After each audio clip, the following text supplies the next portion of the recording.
재건축 단지를 뒤늦게 들어가는 거는 좀 위험성이 있다. 부동산 고민 문자로 자세하게 보내주시면 추첨을 통해서 여러분들에게 월수금 정확한 해답으로 찾아뵙도록 하겠습니다.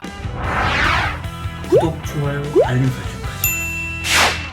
뒷번호 4732님이 보내주신 부동산 고민입니다. 목동 7단지 재건축 아파트 매수해도 될까요? 이렇게 보내주셨는데요. 굉장히 짧고 간단하게 보내주셨습니다. 전문가님 답변 부탁드리겠습니다. 네, 우리 구독자님 굉장히 간단 명료하게 짧은 문자 사연을 보내주셨습니다. 이렇게 처음으로 짧은 문자 사연을 받아봤는데 이 문자를 받아보고 나서 도대체 궁금한 게 뭐지? 나한테 보낸 게 맞나? 라고 착각할 만큼 굉장히 짧은 문자를 보내주셨어요. 목동 7단지 매수해도 좋을지 안 좋을지에 대해서 궁금하신 것 같습니다. 저는 예전부터 목동 일대의 가치를 송파급 이상의 가치만큼 변화되고 미래 가치가 충분히 있는 지역이다 라고 말씀들을 많이 해왔던 지역입니다. 근데 다만 지금 시기에 매수하는 조건에서는 저는 매수를 좀 고민할 필요가 있고 매수 반대 의견을 드리는 겁니다. 그 이유에 대해서 조금 설명을 드려보도록 하겠습니다. 자, 첫 번째는 거래 자체가 앞으로 안 될 가능성이 매우 높다. 지금도 거래가 잘 안 나오고 있는 상황인데 앞으로도 거래 자체가 더딜 가능성이 매우 높다라는 얘기입니다. 이 부동산이라는 건 내가 취득했던 시점이 중요한 게 아니라 매도하는 시기가 가장 중요한데 그런 매도하는 시기에 거래가 되지 않는다면 당연히 내가 생각하는 그 이하만큼 집값을 또 산정해서 매도할 수밖에 없겠죠. 그 이유가 여러 가지가 있는데 저는 첫 번째 토지거래 허가제가 지금 현재 지정이 되어 있는 상태입니다. 자, 근데 이게 내년 4월인가요? 그렇게 1년 정도 유예가 되는데 그 시점 때까지는 어찌됐든 간에 투자자 유입이 제한됩니다.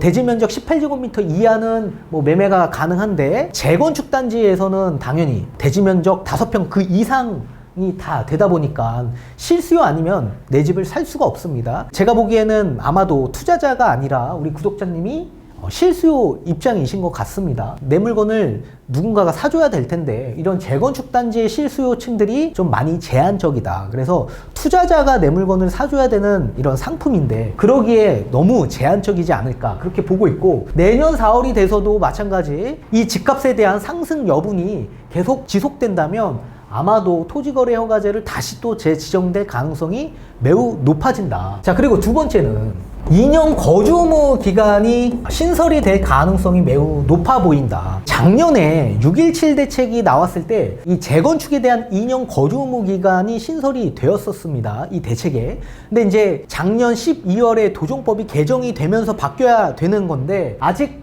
이 국회 보류, 계류 중에 있어요. 그래서 이게 아마도 9월 정도에 도정법이 개정될 가능성이 매우 높아지는데 만약에 개정이 된다면 개정된 시점에서부터 조합 설립 인가 신청을 못 낸 단지에서부터는 무조건 2년 거주 의무 기간이 신설이 될 예정에 있습니다. 근데 목동 같은 경우에는 아직까지 안전진단이 다 통과되어 있는 상황이 아니기 때문에 특히 7단지는 아직 안전진단이 통과가 안 되어 있는 상황입니다. 그렇기 때문에 아마도 올해 9월까지 조합 설립 인가 신청을 내지 못한다면 2년 거주를 필히 해야 되는 상황이 나옵니다. 그렇다면 투자자가 필수적으로 2년 거주를 해야 되는 상황이 나오기 때문에 투자자 유입이 굉장히 어려워질 수 있다. 자, 그리고 세 번째, 조합원 지위 양도 금지가 앞당겨질 가능성이 매우 높습니다. 이 조합원 지위 양도 금지가 뭐냐, 보통 우리 투기과열 내 재건축 단지에서는 조합 설립이 난 시점에서부터 조합원 지위 양도 아예 매매 자체가 되지 않습니다. 법적으로. 만약에 매매를 하거나 매매를 해서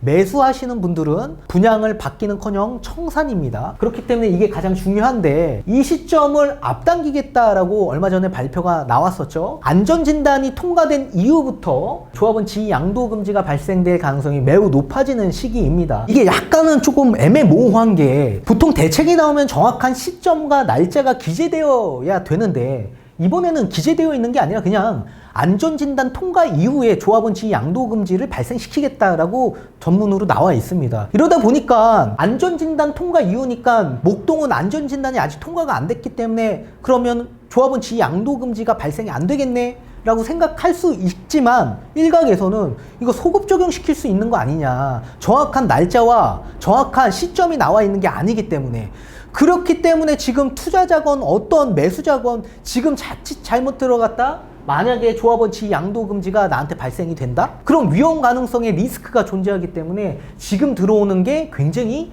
위험할 수 있는 상황이 되는 거죠. 자, 그리고 네 번째, 재건축 초과이익 환수제라는 게 있습니다. 자, 이게 2017년 12월 31일 이전까지 관리처분인가 신청을 낸 단지들은 제외가 되는데요. 2018년 1월 1일부터 관리처분인가 신청한 단지들은 이제 제초안에 걸리게 됩니다. 보통 인근 집값의 상승분과 비용을 좀 뺀 나머지의 조합원의 순이익, 이게 3천만 원 이상이 초과가 되면 최대 50%를 환수 조치를 해야 되는 상황입니다.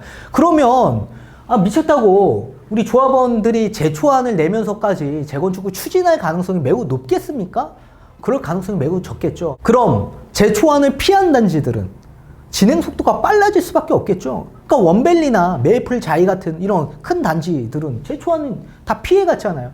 그러니까 속도가 계속 빠르게 진행될 수 있겠지만 제초안에 걸려있는 단지들은 사업 속도가 더딜 수밖에 없다. 이 제초안을 매입한 사람이 또 내야 되는 상황이 됩니다. 그렇기 때문에 앞으로 더더욱더 거래가 되기가 어려운 상황이 도래가 되겠죠. 본인도 의도치 않게 그냥 장기적인 플랜으로 갑자기 변화되는 겁니다. 나도 모르게 그냥 장기 투자로 그냥 전환이 돼 버리는 상황이 도래가 될 수 있겠죠. 근데 이렇게 장기적으로 또 접근하다 보면 뭐가 생깁니까? 하락에 대한 굴곡이 생길 수 있겠죠. 하락기를 맞이하면서 이런 시기에 투자자가 금액을 상승기에 끌어올렸던 프리미엄 가격이 큰 낙폭으로 떨어질 가능성이 매우 높아지는 시기입니다. 이런 하락에 대한 굴곡으로 인해서 집값이 또 엄청나게 떨어질 수 있는 상황이 도래되겠죠. 그 시점에 대해서 또 심리학자분들은 어떻게 해요? 또 물건을 내다 팔 수 있는, 손해를 보고 내다 팔 수 있는 또 상황이 나올 수가 있는 거고요. 또 세 번째, 이러다 보면 당연히 속도를 늦출 수밖에 없을 겁니다. 자, 속도를 늦출 수밖에 없는 가장 큰 이유가 뭡니까?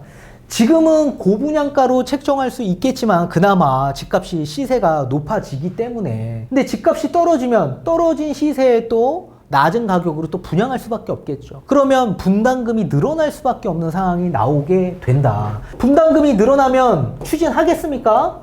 추진 안 하겠죠. 자, 그리고 지금도 원자재 가격이 엄청나게 폭등하고 있어요. 자재 구하기가 굉장히 힘듭니다. 그리고 앞으로도 계속 인플레이션이 증가되고 있는 시점에 사업비가 늘어날 수밖에 없는 구조가 될 수밖에 없겠죠. 금리도 올라갈 가능성이 매우 높기 때문에. 또 이런 상황에서 동의율 얻기가 굉장히 어려워질 겁니다. 동의율 얻기가. 지금 당장 하지 맙시다. 부동산 시장이 좀 좋아질 때 추진합시다. 지금은 잠시 스톱하죠.